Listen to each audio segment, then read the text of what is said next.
Welcome, Mr. Malhotra. We're very glad to have you with us. So your book is called Being Different, an Indian Challenge to Western Universalism. And it's dealing with this very controversial and very interesting topic of Western Universalism. Could you define that for our viewers or just talk a little bit about what it is? Sure. You know, each civilization has its own idea of the truth of the world, of history, of philosophy, religion, ideas of law, ideas of morality. And no one has a claim to being the only one or the best one or the absolute one.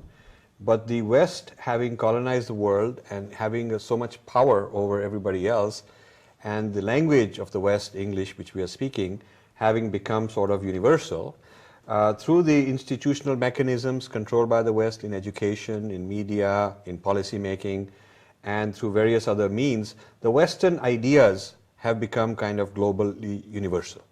So Western Universalism is basically a term which means that the West's point of view on certain things have become universal.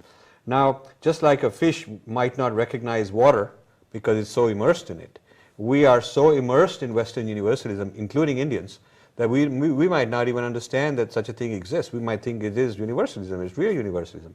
So it helps us to step out. And I'll give you a couple of examples. The Chinese have created a kind of Confucian universalism using Confucian thought, Confucian ethics, Confucian modernity, which says basically that there is another way of being modern and having science and technology, but not necessarily imitating the West. And so while the Chinese are becoming very industrial and very progressive in a modern sense, they don't think that they have to Westernize in order to do that. So they can be Confucian in their identity and their sense of history and values, and yet be modern at the same time. A second example is Islam. Islam, while it hasn't achieved the same modernity as China, but Islam claims to have an alternative worldview of everything under the sun according to an Islamic philosophy.